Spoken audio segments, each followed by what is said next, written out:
Bismillahirrahmanirrahim. Assalamualaikum warahmatullahi wabarakatuh. Waalaikumsalam warahmatullahi wabarakatuh.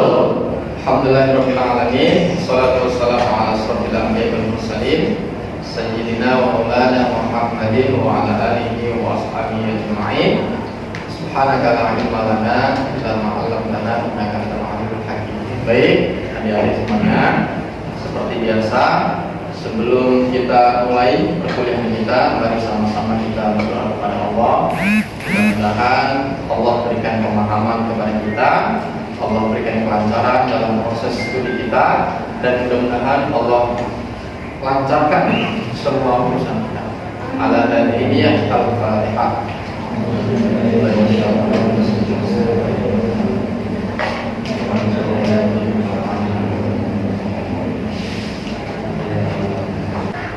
Baik, sebagaimana minggu lalu sudah kita jelaskan tentang konsep risalah, dan hari ini insya Allah kita akan melanjutkan materi kita tentang konsep nubuwah. Jadi kenabian dalam perspektif Al-Quran itu seperti apa, dan insya Allah nanti kita akan lebih mendalami tentang apa itu konsep nubuwah. Nah, sebelumnya ya, bahwa nubuwah ini berasal dari kata naba'ah yang artinya kabar ya. Jadi di antara salah satu fungsi konsep kenabian yang dibawa oleh para nabi-nabi terdahulu adalah bukan hanya mengajak orang, tetapi yang paling penting adalah mengabarkan semua informasi gaib yang Allah turunkan kepadanya melalui wasilah malaikat Jibril. Jadi keberadaan Nabi ya, paling tinggi adalah Allah ya. Kemudian di sini ada Nabi. Yang membawa dari Allah kepada Nabi adalah malaikat. Dan sebagaimana kita tahu bahwa malaikat yang membawa atau yang membawa wahyu adalah malaikat Jibril, atau biasa orang barat sebut dengan Jibril ya. Nah, proses dari Allah kepada Nabi ya, ternyata banyak sekali sesuatu rahasia-rahasia yang Allah tampilkan, yang Allah ingin kemukakan, yang Allah ingin kabarkan kepada manusia.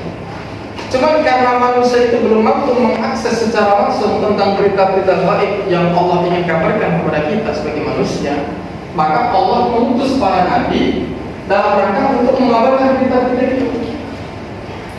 Maka tidak mungkin seandainya tidak ada nabi, ya, seandainya tidak ada nabi, maka tidak mungkin kita mampu mengakses tentang dunia yang ada di dalam surga, tentang neraka, tentang hari akhir dan sebagainya. Kenapa? Karena kita mengetahui berita-berita atau informasi-informasi itu berasal dari para nabi. Kalau minggu lalu sedikit kita singgung bahwa di antara salah satu tugas Rasul bukan hanya mengabarkan tetapi juga mengajak, maka tugas Nabi adalah mengabarkan saja. Maka satu paradigma yang sering kita pahami bahwa kalau Nabi hanya berfungsi untuk mengabarkan, dan boleh jadi risalah ataupun amanah yang Allah bebankan kepada dia tidak berkewajiban untuk disampaikan kepada umat. Sementara kalau Rasul bukan hanya mendapatkan mukjizat, bukan hanya mendapatkan wahyu, tetapi juga berkewajiban untuk disampaikan kepada umat. Oke, teman-teman barangkali ada yang tahu berapa jumlah nabi yang pernah ada? 25. Hah? 25. Selama ini yang kita ketahui hanya 25. Padahal jumlah nabi itu jumlahnya 124.000. 124.000 nabi. Dan ternyata tidak semua nabi mendapatkan predikat Rasul. Ada yang tahu jumlah Rasul berapa? 114. Berapa? 100? 14. Yang betul adalah 313. Sorry. 313 orang. Tetapi orang-orang atau rasul-rasul yang juga nabi ini yang Allah ceritakan di dalam Al-Quran hanya 25 saja.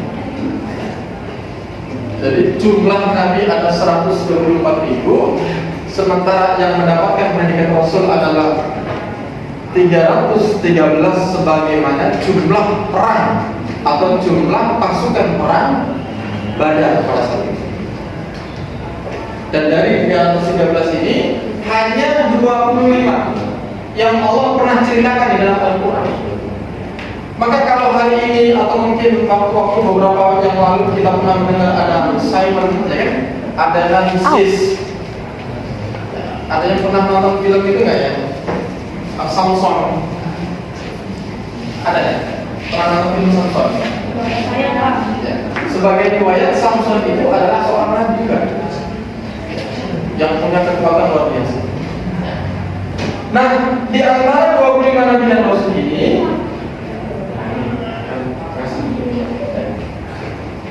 25 nabi ini Allah ceritakan atau Allah khususkan lagi, Allah khususkan kembali menjadi 5 ya, yang di dalam Al-Quran disebut dengan ulul azmi. Ada yang tahu nabi siapa itu? Nabi Muhammad, Nabi Musa, Nabi Isa, Nabi Ibrahim, Nabi Nuh alaihissalam. Ya. Jadi nabi-nabi yang mendapatkan predikat ulul azmi adalah nabi-nabi yang memang memiliki tingkat kesabaran yang berbeda dengan nabi-nabi yang bukan ulul azmi. Pertanyaannya adalah kenapa para nabi dan rasul itu memiliki kedudukan yang tidak sama? Nah, kalau kita ingin mengutip satu ayat yang ada di dalam surah Al-Baqarah itu, Allah Subhanahu wa taala berfirman, "Tilka rusulu faddalna ba'dahum 'ala ba'd. Minhum man kallamallahu wa rafa'a ba'dahum darajat." Jadi kata Allah, rasul-rasul itu, ya, artinya nabi dan rasul, ternyata Allah lebihkan kedudukannya antara satu dengan yang lain. Minhum, di antara mereka, bahkan man kallamallahu, bahkan ada yang pernah diajak dialog secara langsung oleh Allah Subhanahu wa taala. Ada yang tahu? Nabi atau rasul yang pernah diajak dialog oleh Allah siapa kira-kira? Hah? Nabi? Nabi Ibrahim belum? Nabi Musa. Dengan siapa lagi? Selain Nabi Musa siapa? Nabi Musa dan Nabi Nabi Musa dan Nabi Muhammad. Jadi Nabi Muhammad adalah Rasul sallallahu alaihi wasallam. Ya. Cuma ada bedanya. Kalau Nabi Musa, ya Nabi Musa bukan Nabi Musa yang diperjalankan oleh Allah ke langit, tetapi Allah yang turun. Ya. Sementara kalau Nabi Muhammad bukan Allah yang turun, tetapi Nabi Muhammad yang dinaikkan. Ada yang bisa menjelaskan perbedaan antara Nabi Musa dan Nabi Muhammad ketika dialog dengan Allah, ketika mangkal dalam Allah, ketika Allah mengajarkan kepada mereka. Jadi kalau Nabi Musa, Allah yang turun. Walaupun sebenarnya ketika Allah sebelum turun, Allah perintahkan beliau untuk berpuasa, untuk khalwat, untuk uzlah selama berapa hari? Selama berapa hari? Dari kasih kode 40 hari, 30 hari ditambah 10 hari lagi, 40 hari. Tujuannya apa? Untuk tazkiyatun nafs, untuk membersihkan jiwa. Artinya bahwa ketika Nabi Musa ini diajak dialog oleh Allah, maka Nabi Musa disuruh membersihkan jiwa itu. Bayangkan, seorang nabi ketika ingin diajak dialog oleh Allah masih disuruh membersihkan jiwa. Setelah bersih 40 hari, bukan dia yang berjalankan oleh Allah, tapi Allah yang turun. Begitu ya ayatnya dalam ceritanya. Begitu cahaya menghantam Bukit Rusina hancur dulu. Kemudian Nabi Musa pingsan karena tidak kuat melihat cahaya itu. Sampai begitu beliau bangun, dia bertobat kepada Allah. Kenapa bertobat? Merasa bersalah. Berbeda dengan Nabi Muhammad. Nabi Muhammad sebelum diperjalankan oleh Allah ke Sidratul Muntaha hanya cukup dibersihkan saja. Jadi Nabi Muhammad itu ketika dibersihkan, dibelah dadanya itu bukan pada saat memasuki balik lagi. Ketika ini diperjalankan ke Sidratul Muntaha itu sama. Dia dibelah dadanya, dibersihkan dulu. Dan tidak pakai puasa, tidak pakai uzlah. Ketika tahun-tahun kesedihan yang sering disebut dengan Amul Huzn, tahun kesedihan oleh Nabi, ketika meninggal oleh pamannya Nabi siapa namanya? Abu Thalib. Kemudian ditinggal oleh istrinya siapa namanya? Sayyidah Khadiijah. Di tengah-tengah kesedihan itu, Allah berikan satu misi kepada Nabi Muhammad untuk ke Sidratul Muntaha. Jadi bukan Allah yang turun, tetapi Nabi Muhammad yang diperjalankan oleh Allah. Ini menunjukkan bahwa kualitas roh yang dimiliki oleh Nabi Muhammad jauh lebih mulia, jauh lebih bersih, jauh lebih tinggi daripada rohnya Nabi Musa. Bukan Allah yang turun, tapi Nabi Muhammad yang diperjalankan. Makanya di dalam surah Al-Isra ayat pertama gimana bunyinya? Subhanalladzi asra bi 'abdihi laylan minal masjidil haram ila masjidil aqsa alladzi barakna hawlahu liyuriyahu min ayatina innahu was-sami'ul basir. Bukan alim, was-sami'ul basir. Maha suci Allah yang memperjalankan seorang hamba di malam hari dari Masjidil Haram ke Masjidil untuk apa? Liyuriyahu, untuk diperlihatkan tanda-tanda kekuasaan Allah Subhanahu wa taala. Ini Muhammad luar biasa. Makanya di akhir ayat itu mengatakan minhum man kallamallahu wa rafa'a ba'dahum darajat. Ternyata nabi-nabi itu memiliki kedudukan yang berbeda-beda di hadapan Allah. Makanya betul ketika Nabi Muhammad diperjalankan oleh Sidratul Muntaha itu, langit pertama berjumpa dengan Nabi Adam kan ceritanya kan. Langit kedua Nabi Isa terus sampai langit yang ketujuh berjumpa dengan Nabi Ibrahim alaihissalam. Ini menunjukkan ternyata kualitas derajat para nabi antara satu dengan yang lain berbeda. Nah, sekarang terkait dengan konsep nubuah, kita tahu bahwa konsep kenabian itu nggak bisa direncanakan. Para nabi, para rasul itu nggak tahu ketika beliau kecil apakah dia seorang nabi, itu nggak tahu. Ya, kisah Nabi Ibrahim ketika proses pencarian Tuhan, kisah Nabi Muhammad ketika mendapatkan wahyu yang pertama. Ya kan? Prosesnya kan kita tahu ya. Jadi seolah-olah semua nabi dan rasul itu pada awalnya dikatakan bahwa dirinya adalah seorang nabi. Karena kalau seandainya Nabi Muhammad tahu bahwa dirinya adalah seorang nabi, begitu mendapatkan wahyu yang pertama ketika malaikat Jibril turun, maka dia nggak bakalan gelisah kan? Nggak bakalan takut, nggak bakalan gelisah. Begitu malaikat Jibril turun dalam bentuk yang aslinya itu, Nabi Muhammad Iqra, disuruh baca, ada Nabi Iqra, saya nggak tahu, nggak bisa baca saya. Terus yang kedua, begitu selesai proses itu, dia berlari pulang untuk bersembunyi, untuk mendapatkan ketenangan dari istri beliau kan. Dan istrinya menenangkan. Kata istri beliau, ya, engkau itu orang baik, nggak mungkin ada orang yang akan mencelakai engkau. Itu menenangkan. Jadi nanti teman-teman, ya, yang laki-laki terutama, carilah istri yang pandai menenangkan jiwa kita sebagai laki-laki. Jadi kalau kita punya istri, begitu pulang hatinya nggak tenang, wah ini harus ditambah istrinya. Ditambah ya, nggak boleh begitu. Karena ya sebenarnya keberadaan pasangan hidup kita itu adalah tujuannya adalah untuk mendapatkan ketenangan. Sebagaimana firman Allah di dalam surah Al-Rum yang sering dikutip oleh orang yang menikah ya, wa min ayatihi an khalaqalakum min anfusikum azwajan. Tujuannya apa? Lintas umum.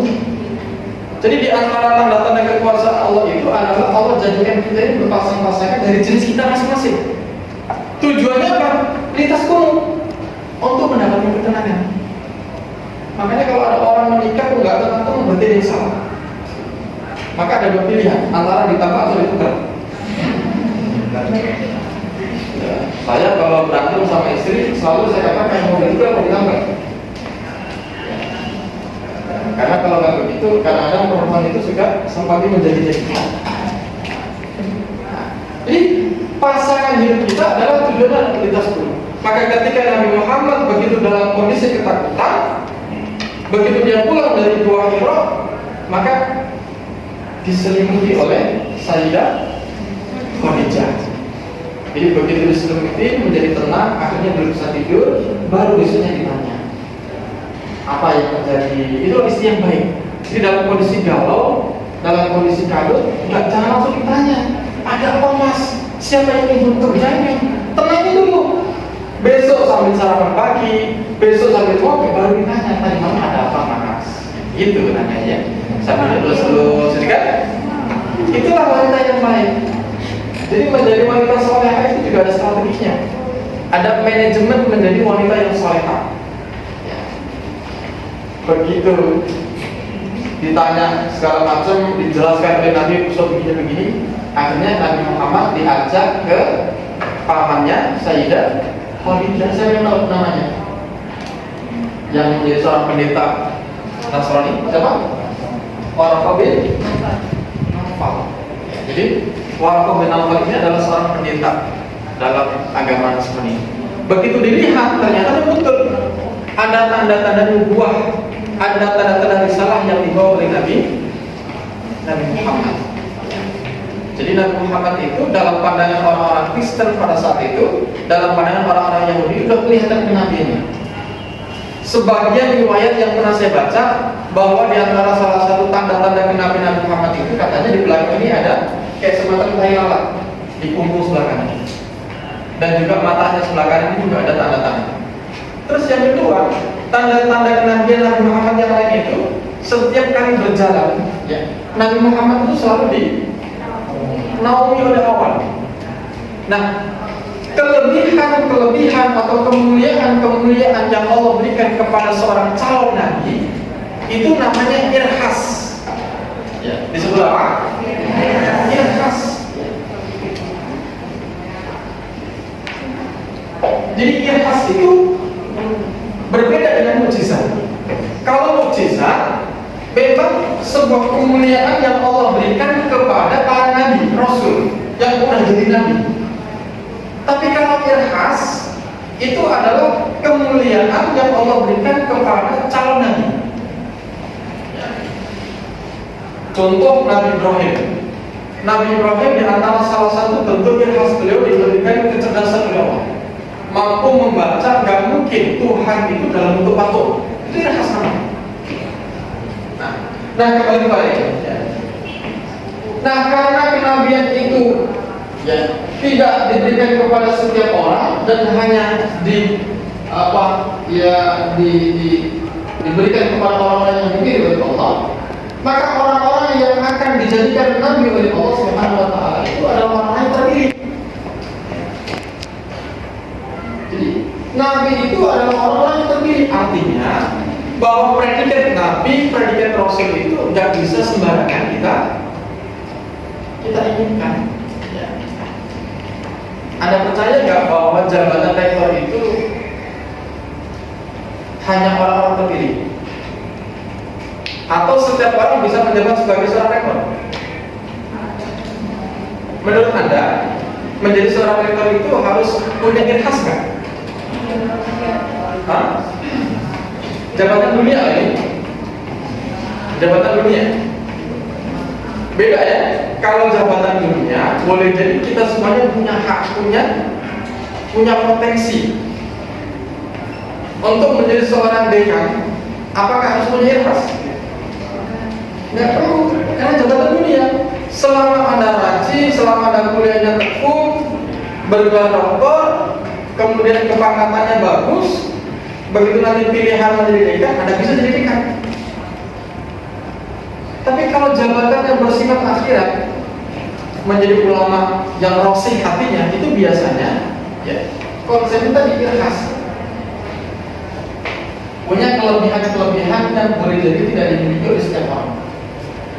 Kenapa? Karena orang-orang yang masuk dalam kategori warasatul anbiya itu biasanya akan diberikan ilmu berupa huduri oleh Allah Subhanahu wa taala. Apa itu ilmu huduri? Ilmu huduri itu adalah ilmu yang cara mendapatkannya tidak lagi melalui sebuah proses. Kalau bahasa pesantren kita dulu itu biasanya sebenarnya ilmu laduni. Ya, jadi ilmu laduni. Tiba-tiba bisa ini, tiba-tiba bisa itu. Dan kepentingannya bukan untuk pribadi, tetapi kepentingannya untuk umat. Nah, konsep kenabian, ya, konsep kenabian, karena kenabian ini murni dipilih oleh Allah, maka nggak bisa diwariskan. Ya. Jadi Nabi Muhammad walaupun punya anak, semua Ibrahim kan salah satu anaknya ya. Jadi Nabi Muhammad punya anak banyak. Salah satunya ada namanya Ibrahim yang hidup pada saat ditinggal dengan Muhammad, yang walinya adalah Sayyidah Fatimah kan? Gak bisa diturunkan kepada Fatimah walaupun Fatimah masih hidup. Kenapa? Karena memang murni yang dipilih atau yang ditentukan atau yang menentukan adalah Allah Subhanahu wa taala. Sehingga kita sebagai manusia, ya, fitrahnya adalah butuh seorang guide. Fitrahnya adalah butuh seorang Nabi dan Rasul. Kenapa? Karena Nabi dan Rasul inilah yang mampu menyambungkan rohani kita kepada Tuhan. Jadi ibarat handphone, manusia itu adalah handphonenya, kemudian servernya atau satelit itu Tuhan. Untuk nyampe kepada satelit kan harus ada akses. Nabi lah yang menjadi akses itu. Maka tidak mungkin seseorang itu bisa usul kepada Tuhan, bisa berkomunikasi dengan Tuhan tanpa melalui perantara para nabi dan rasul. Ya. Begitupun Nabi pada saat proses mendapatkan ajaran, mendapatkan dogma, mendapatkan perintah dan larangan, itu pun butuh akses. Namanya malaikat. Sampai sini bisa dipahami ya? Oke. Baik, barangkali itu sedikit pengantar dari saya. Barangkali teman-teman ada yang bertanya, saya silakan. Silakan. Angkat tangan, sebutkan nama. Izin bertanya, Kak. Ya. Sebelumnya perkenalkan, nama saya Melinda Syahrani. Saya di sini izin bertanya. Seperti yang telah Bapak terangkan, bahwasannya kandungan risalah senantiasa sesuai dengan fitrah manusia. Yang menjadi pertanyaan saya tuh, makna dari konsep kandungan risalah fitrah manusia itu seperti apa, Pak? Ya. Terima kasih. Ya. Yang kedua ada? Ya, silakan. Izin bertanya, Pak. Perkenalkan, Ya. nama saya Dena Hayati. Seperti yang sudah dijelaskan oleh Bapak tadi mengenai risalah dan nubuwah, mohon maaf Pak, tolong jelaskan kembali mengenai perbedaan antara nubuwah dan risalah. Ya. Oke, baik. Pertama bicara tentang fitrah risalah atau fitrah nubuwah. Ya.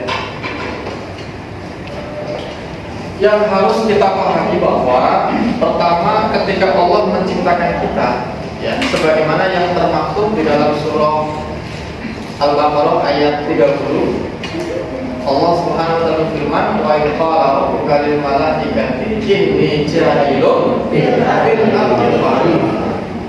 Jadi ketika Allah hendak menciptakan, ya, manusia, ya, Allah itu ngomong dulu sama malaikat, para jin, para penduduk langit. Kata Allah apa? Inni ja'ilun fil ardi khalifah. Sesungguhnya aku, kata Allah, hendak menjadikan khalifah di bumi. Kemudian para jin, para malaikat bertanya, "Qalu anta ja'alu fiha ma yufsidu fiha wa yasfiku dima." Kata Allah nih, tapi kata mereka nih, "Ya Allah, anta ja'alu, apakah engkau hendak menjadikan fiha ma yufsidu fiha, makhluk yang selalu rusak, ya, fasad, yang majus itu kan fasad, merusak, wa yasfiku dima, dan juga selalu menumpahkan darah satu dan yang lain."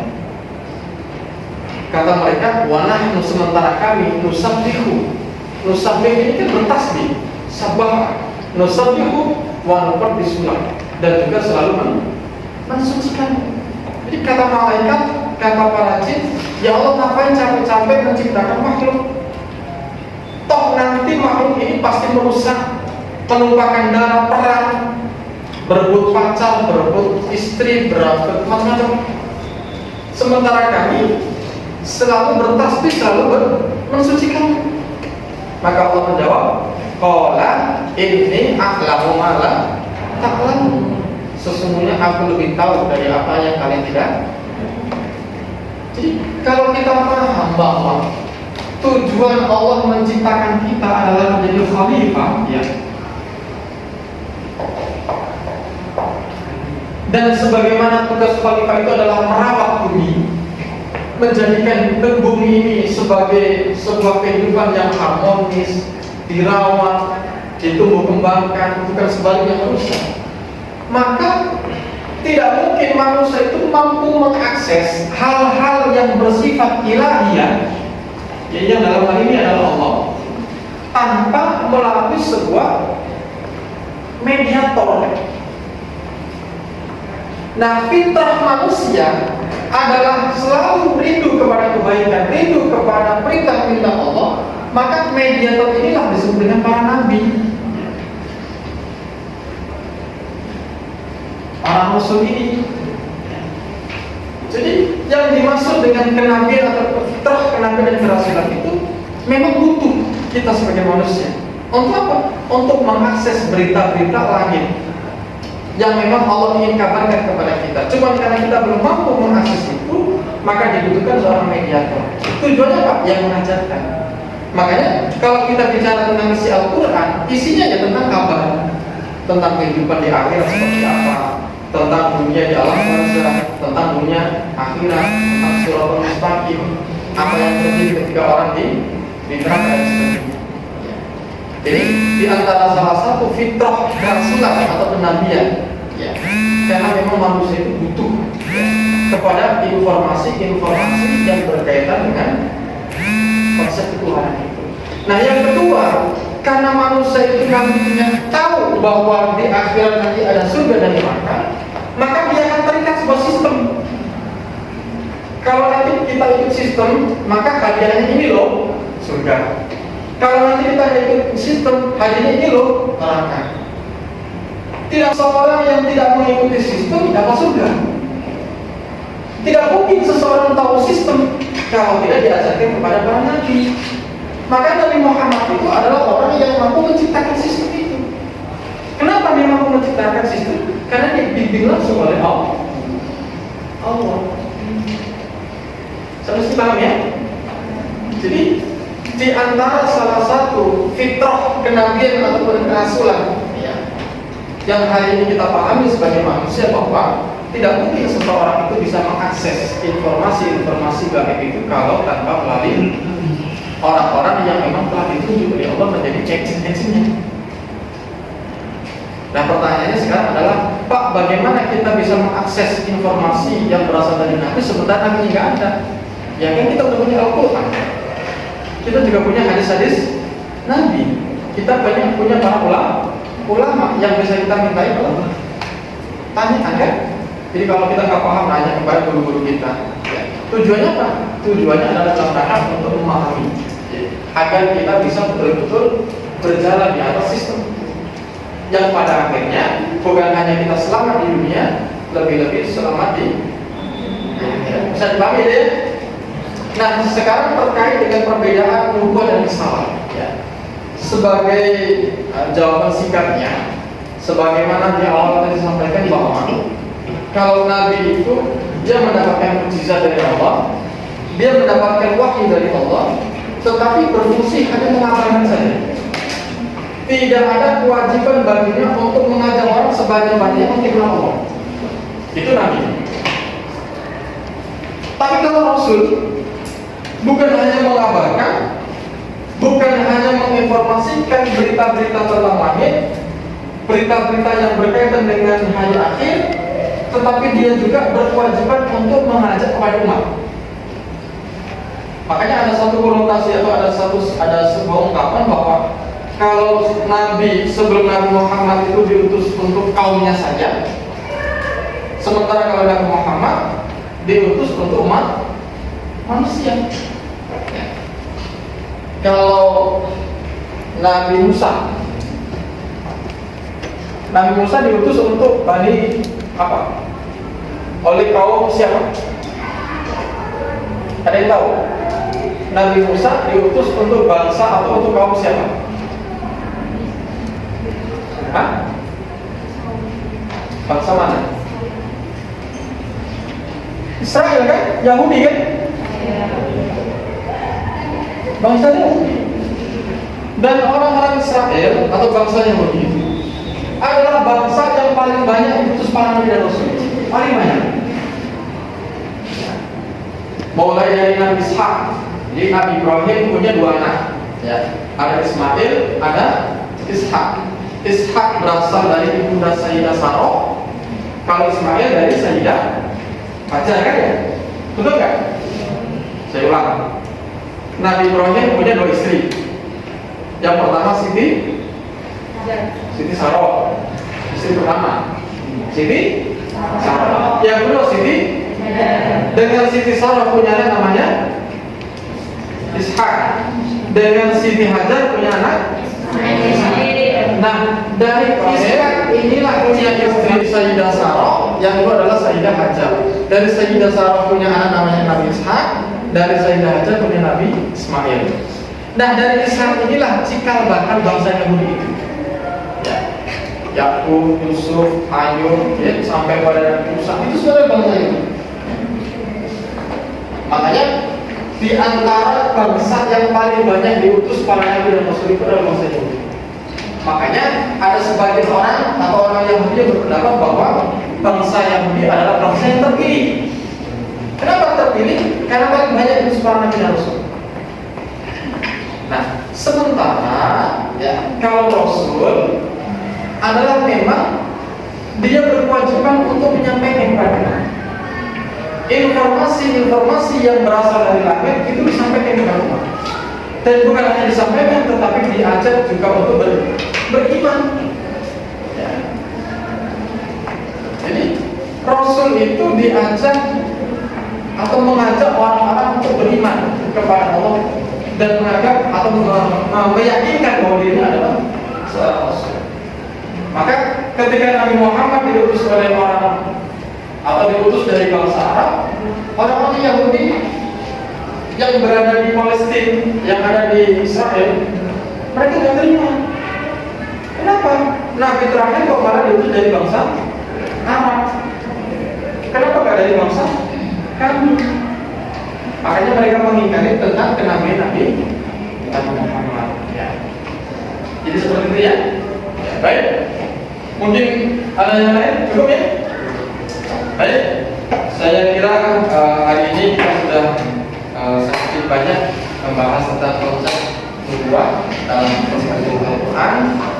Sekali lagi sebagai bentuk motivasi bagi kita bahwa proses pembelajaran itu bukan hanya di kelas, mahasiswa.